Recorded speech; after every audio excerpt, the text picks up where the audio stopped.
Okay, so just walked in my shed to get some tools, and I heard a lot of buzzing. So I look up. I come outside and I look up, see it looks like one of my hives trying to swarm, which I tried to combine two of them, which that could be the problem. But you can see the queen.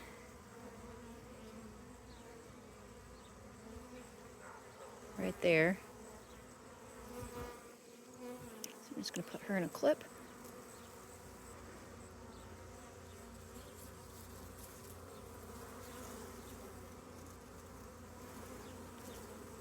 Got her in a clip. And I'm going to